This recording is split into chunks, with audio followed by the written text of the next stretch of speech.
Welcome back to the channel. If you're new to the channel, then welcome to the channel.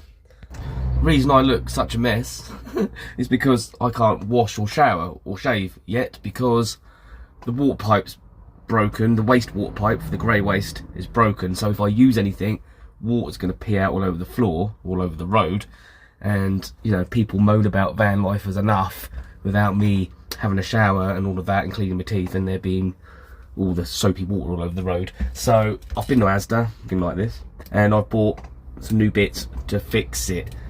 Ideally I need a new water tank or waste water tank. It's the original one. Van's 37 years old. It's metal as well and it's rusted and the connection's ripped off basically. But I'll show you what I've done. I've managed to bodge something together for the time being. So yesterday I managed to put a fitting in the hole that was created and sort of siliconed it all in there with some all-weather sealant stuff, which should be alright for the time being. And I bought this stuff, so I had to buy a whole hose pipe, which is annoying. That was a tenner. I only need a little bit, but you know, here we are. And I bought these, so I'll stick this on the end of it, I think, and then I can just turn this on and off, leave that open, and use that. Hopefully this will work. Let's go and have a look. So that's the bit that's broke off. You can see where it's completely just snapped off. This is what I've done. I don't know if you can see very well, but yeah, we've managed to get a piece in there. Kind of siliconed it all up. Hopefully that will do it for now. Have to be careful not to rip it off again. But there you go. That's what we got. Alright, so the idea is obviously we pop that on there, bit of hose which comes to this bracket here, and then stick the nozzle on it, and it can just hang down there, I suppose. And there it is. I suppose that's about it. And then I can just turn it on and off here. I need to secure that a bit better though, because that's just gonna, yeah. And it's got a little willy now. Maybe Grace is a boy now. I hope that'd be alright. It should be okay, shouldn't it? So I won't know until I've done the washing up. And there's a whole load of washing up to be done. So I'm going to boil the kettle up, get some hot water in there, and then when I empty it, I'll go and see if it's leaking. Do you like that? I'm going to take the sweet beach house off though and change that for something else. But I like that. So while we're waiting for the kettle to boil, let's talk about grease.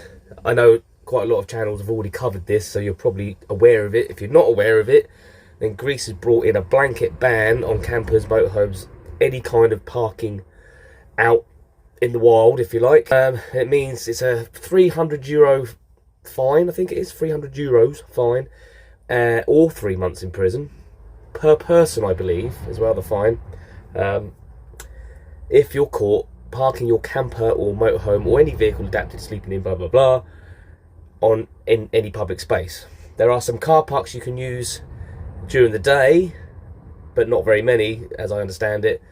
So you literally just can't park anywhere, day or night, unless you're on a campsite. Now, I don't know anything about Greece. I don't know what the situation was in Greece. I don't know whether it was like out of control and there was like, you know, encampments of vans and whatever.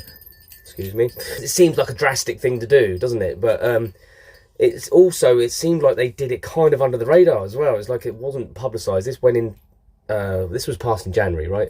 And it's only just started to come into the news because people are starting to get fined. I think it's, I mean, this just sounds, this kind of thing sounds like a dictatorship. I don't think Greece is supposed to be under a dictatorship, right? It's supposed to be a democracy like the rest of Europe and the rest of us.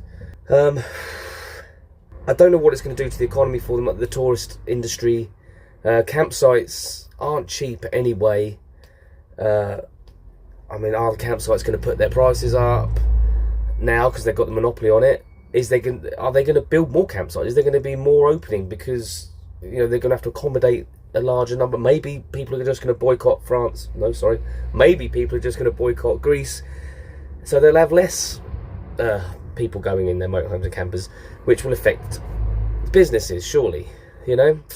I think it's just another, what's the word, I don't know, narrow-minded thing that governments do, don't they? I don't really know what else to say. The problem with this kind of thing is, I mean, it's getting harder in this country. There's like lots of more restrictions going on. There seems to be a lot more friction especially with people's opinions on van lifers and things like that. You know, they think that we somehow damage the environment, we make a mess. What do you do with your toilet? What do you do with your waste? What do you do?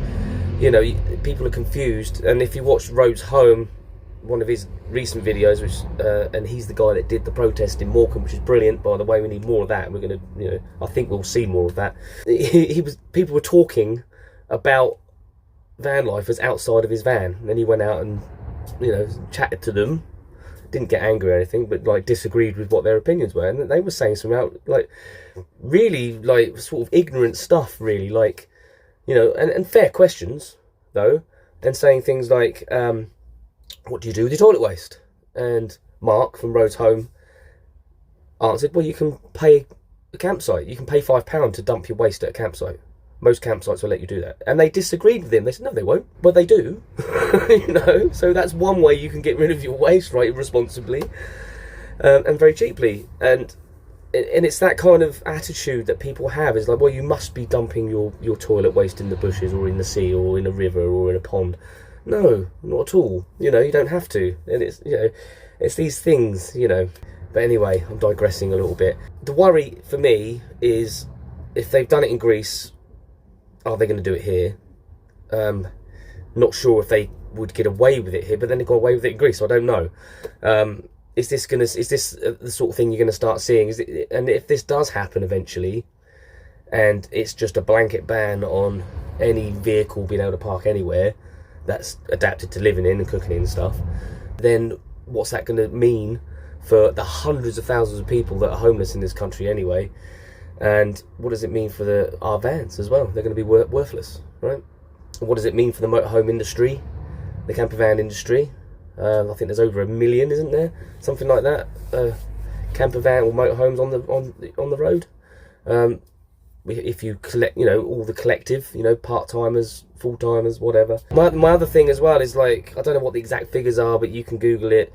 They're sketchy figures anyway, but like 400,000 people or whatever are homeless in this country.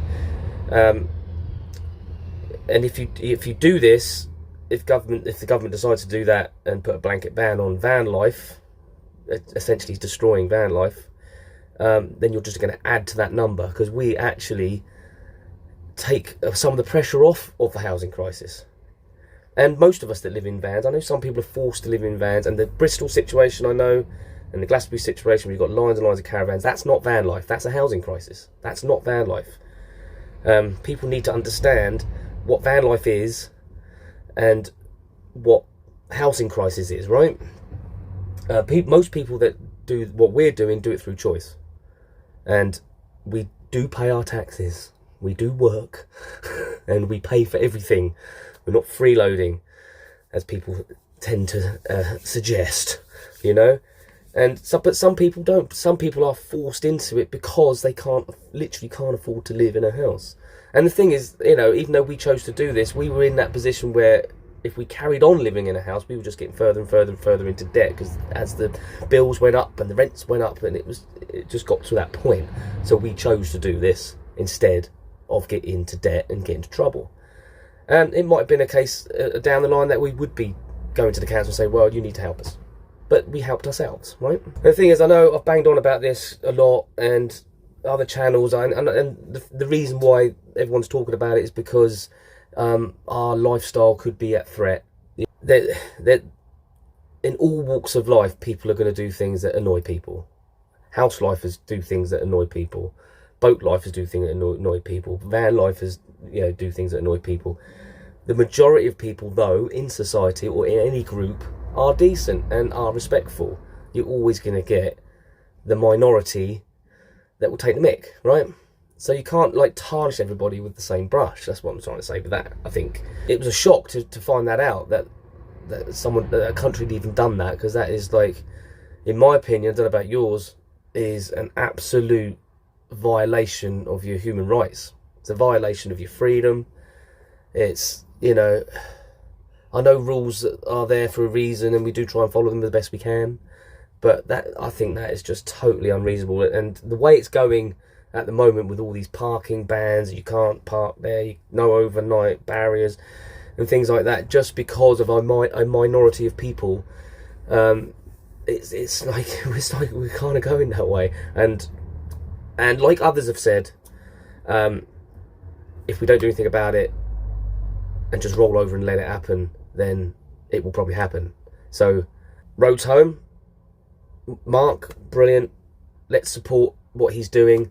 I don't know whether he's looking at doing another one, but you know, it's up and down the country. He has offered to organise another protest. Obviously, they're peaceful, and I did watch his video about Stonehenge, about the Drove, and he rightly said, in my opinion, he's not going to, you know, organise a protest to support people making encampments, because this is kind of what adds to the problem, is when people park their vans up and don't move, and they set up a whole, you know, like a living space in one area and don't move for years or even months. You know, it's that's what causes an issue. If you go to a park up and you enjoy the space and you're clean and tidy and all that stuff and respectful, right, which you should be, and you enjoy it for a short time and then move on, that's fine. I don't think most people have a problem with that. And you can always return. You know, how we do it, we kind of have like a circuit of places we go to. So, you know, I'm parked here at the moment. We arrived last night, sort of in the evening. I'm here because Tracy's working up the road, you know, so she's not far away. And then when we're done, I've already moved this morning anyway, because I've gone out and I've come back. I've actually parked in a different place. But, you know, just keep moving around, and then we'll end up somewhere else in a completely different town. And then we'll come back and backwards and forwards. Some people do see the van and recognise the van, but they're like, well, it's all right, he doesn't stay very long, and he doesn't leave a mess, right? Well, that's what you hope they're thinking. They're probably not. They're probably thinking that blooming van's back again. How can we get rid of them? Anyway, let's leave that there. I've got loads to do in this van. I've just obviously fixed that. I'm going to test that out. I'll show you if it works. Hopefully it'll work. But I will need to get another tank at some point. And I'm ripping this bathroom out as well. All of this paneling and stuff, it's all looking very tired. It's, you know, it wasn't done when we did the van, really. I kind of left it all in place. All I did was put a new tap and sink in and put this wall here. But this is all coming out. This unit, I'm going to turn round. So it's along this way. We're going to have a brand new sink in there. I'm going to keep the tap. We're going to have a brand new mirror. It's broken anyway, but we're going to put a new mirror in there. All of this is going off the walls, and it's going to be painted. I've got the paint already, so it's quite a big job. And I'm probably going to paint all in here as well and freshen it up. And we've got a shower curtain to go across here as well, because we do get a bit of water coming out. Not too bad, but just to make that a bit neater as well. So that's a job I'll be doing, and there'll be a separate video on that. I'm going to start it today, I think. I don't know. We'll see. Anyway, we have just come back from holiday. We were in Weymouth. There is some videos on that as well. Had a really good time in Weymouth for a week. Really cheap as well. See, we do use campsites as well. Yeah, that's it. I'm going to leave it there. Obviously, let me know your thoughts on it. Where do you think it's going to go? Yes, it is a little bit of a worry. I'm not a worrier most of the time. I do try to live in the now. Can't change the past. The future hasn't happened yet. But looking at where it's going, you know, hey. Anyway, love you and leave you. God bless you. Don't forget to like, comment, subscribe, and all that good stuff. I'll catch you in the next one. We'll ride these roads forever. Side by side we'll chase the sweetest moments whispered in our little space. With laughter and loving every turn we take. This thing called amazing race, no chance we'll break.